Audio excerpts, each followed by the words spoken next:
Man, I don't even know how to introduce this one, honestly, because I was so out of the loop. I felt like an old person looking at TikTok, like, how you work this dang thing? Like, what is this? What is this guy talking about? Steph Curry been on a run. Ever since Mm-hmm. like everybody said Clay been washed, Steph Curry just been in an interview saying anything. Like, this my top five. I'm the greatest point guard ever. So he sat down with Gilbert Arenas on his podcast and was like, yeah, I believe I'm the greatest point guard ever. So, sometimes you go to the Jamaican restaurant, you get peas and rice. Right now, we're gonna get some curry assistant threes.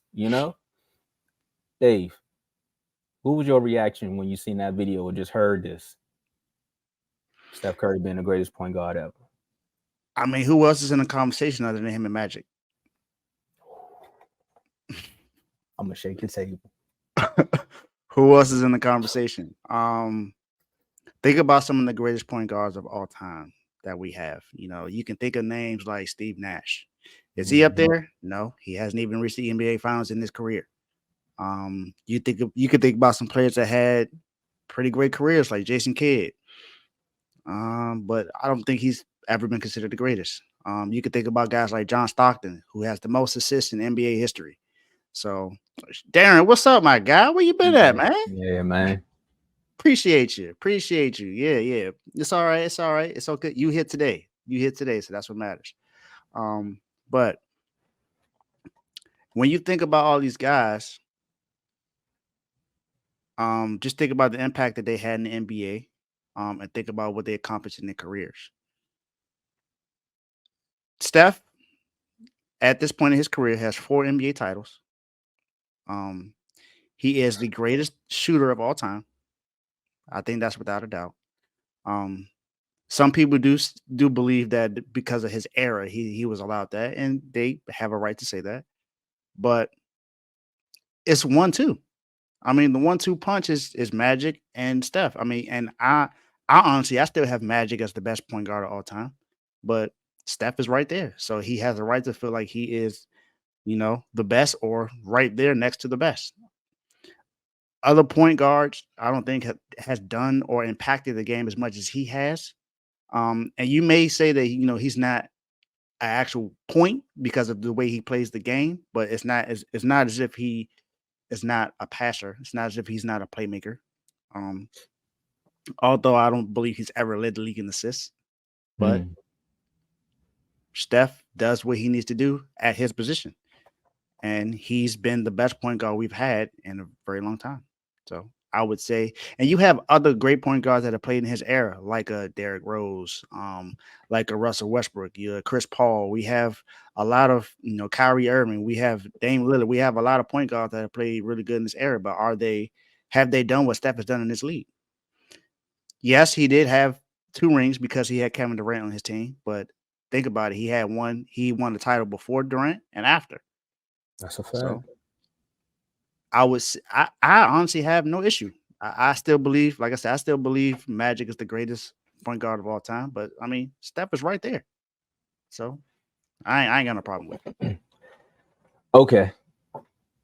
Now I had to go back. I had to watch it because sometimes you get the clips and they don't give you the full context. If you join the Refuse to Lose chat, you'll understand what the word context means. Trust me. We might just need to put that in like little letters under each chat. Context. All right. Context. All right. So my reaction was, I mean, what else would he supposed to say in that moment, right? Like, nah, I'm good, but I don't think I'm the best ever. No, I'm gonna say I'm the best ever. Like, if we come on here, like Dave came on here and said, look, I'm the most versatile out of the three. He, you got to show and prove, right? That mean There I you need to go. go on I need to go on a baseball episode. I need to do a CTC. I need to do FFC. You know what I'm saying? I need to prove that I'm versatile. So until I prove that I'm versatile, some people gonna look at it and be like, nah, Dave is right. He is. Kind of like when T.I. said, hey, I'm the king of the South, partner. And some people, it ruffled some feathers, but some people was like, well, if you want to be king of the South, outwork him. So Steph did the right thing. But to me, when you say greatest point guard ever, we're thinking like pure point guard skills. That's like assist, setting your teammates up. I feel like I set you up for that. When You I said did. assist, I feel like I You set you up. did. You did. And I'm glad you did that because it was just like when he was with the Clippers. It was a perfect alley oop. because I was gonna go with Chris Paul. Yeah, I'm gonna go Chris Paul. I know everybody threw Magic out there, like that's beautiful that Magic did what he did. But if we talking about a full on point guard, my vote is Chris Paul. Okay, he had 578 games with 10 plus assists. He also has led the league in assists 2008 from 2008 to 2009, 2014 to 2015, and he did it in 2022. Now, if we're talking accolades, I know everybody gonna kill me like, but Steph and Magic, they went to the finals. Okay, there's a lot of greats that don't have accolades. They don't have those championship rings. Y'all still Mhm. call them greats, correct? Charles So Barkley is one of them. there we go. Also, think about Floyd. Floyd did have some belts, but at some point, he changed his name to what? Money Floyd. Because he's like, I don't need no belts to prove that I'm great. And look what all the young is doing. They're not really even fighting for belts no more. So, if we talking about on the assist scale, Magic is seventh, Chris Paul is number three. I know some people may be like, but Stockton's number one. If you're talking about assists, why don't you throw out Stockton? I also seen a game where Chris Paul scored 0 points in a playoff game and had like 20 assists, and they won that game.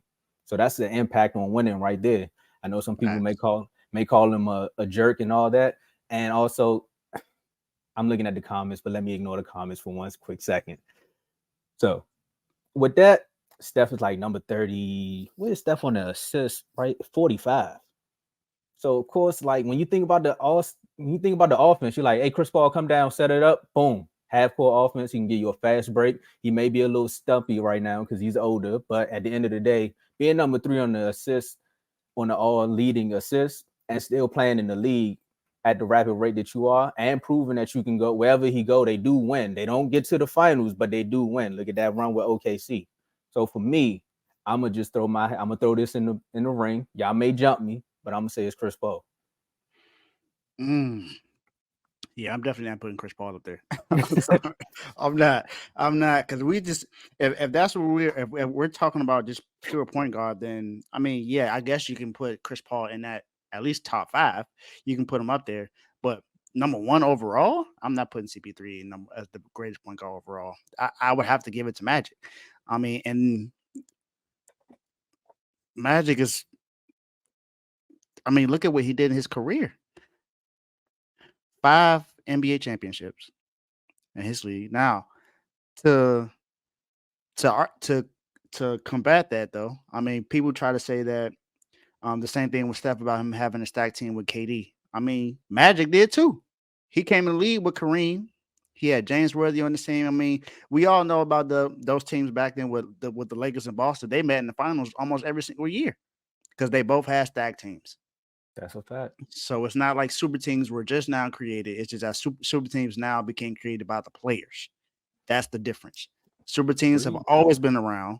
It's just that now the players have more control than what, you know. Yes, Vaughn. Yes, I know exactly. Chris Paul. What? Yep. But Hey, I mean, he made his case. You already know how it is going to be in the chat, so let him know how it is in the chats. hey, I'm glad I um, don't be in the NBA chats. So y'all gonna have to find me somewhere else. Like, all too well. You look, in there, so you can't hide there. But nah, I'm gonna show up. I ain't scared. but I'm not putting Chris Paul up there. I mean, I'm not even putting Chris Paul past John Stockton. I mean, we're gonna talk about somebody. We could give it to John Stockton easily. He has the most career assists in the NBA history. I see We what you're can saying. even we can even bring up somebody like Oscar Robertson. People forget about him. He was Mr. Triple Double before Russell Westbrook. He was the only person to ever uh, average a triple double in the season before Russell Westbrook did for the last 5 years. So, um, it's to me, it's no way that you could put CP3 up there. Although I do respect CP3, I think what he has done in his career has been good because no matter where he's gone, he's made an impact on every single team he's gone to. When he was with the Hornets, what happened? They were a playoff team. He went to the Clippers, they became a playoff team. When he got to Houston, they got better because he was there. Because remember, James Harden couldn't get to the Western Conference Finals without Chris Paul. So he got there because of Chris Paul. And then when he went to Phoenix, Phoenix went to the NBA Finals. So, and now he's with the Warriors, which is crazy that we're talking about this You see, because now he's on the same team with Steph, and we're gonna see how this is gonna go. But right now, I'm not putting CP3 up there. Like I said, I believe it's between just those two, Magic and Steph. And I'm cool if you say Steph, but right now I'm still going Magic. And Tay, AI was a shooting guard, not a point guard. So Yeah. I'm only playing it. I wanted you to finish it. I didn't want to throw this out there while you was talking. So I'm gonna play it just because J-Mo. Do me a favor, please. Get out of here. He told me to get out of here. Get out of here.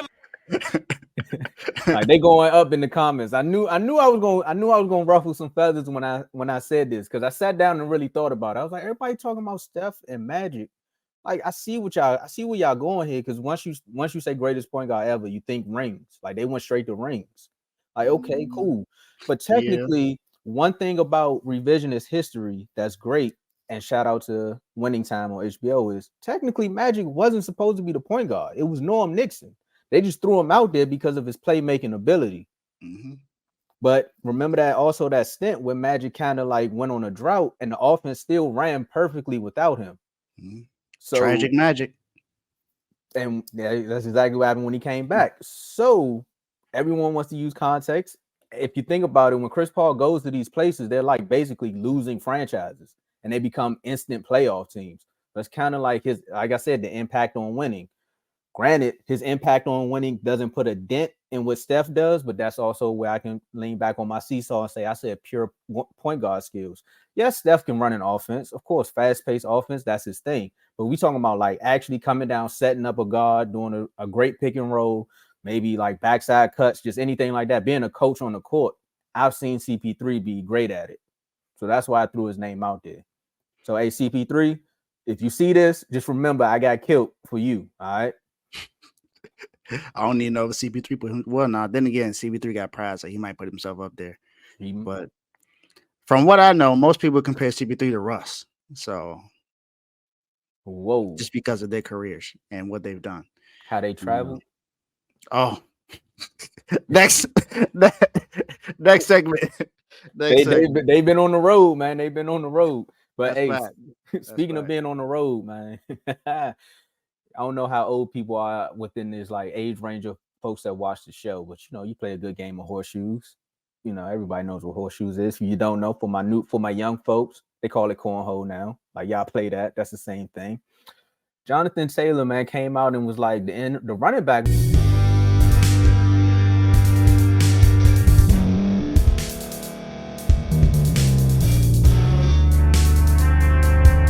Thank you for staying to the end. If you're watching this on YouTube, please like this video, subscribe, and also hit that notification button so you can be notified next time we put out a video. If you're listening on any podcast platform, subscribe and hit that notification button, y'all, so you can be notified we put out another podcast audio. And last but not least, hit that share button. No matter what you're listening to or watching it, hit that share button and send it to somebody that you know that would love to watch this episode you just listened to. So once again, thank you for staying to the end, and we'll see y'all at the next episode.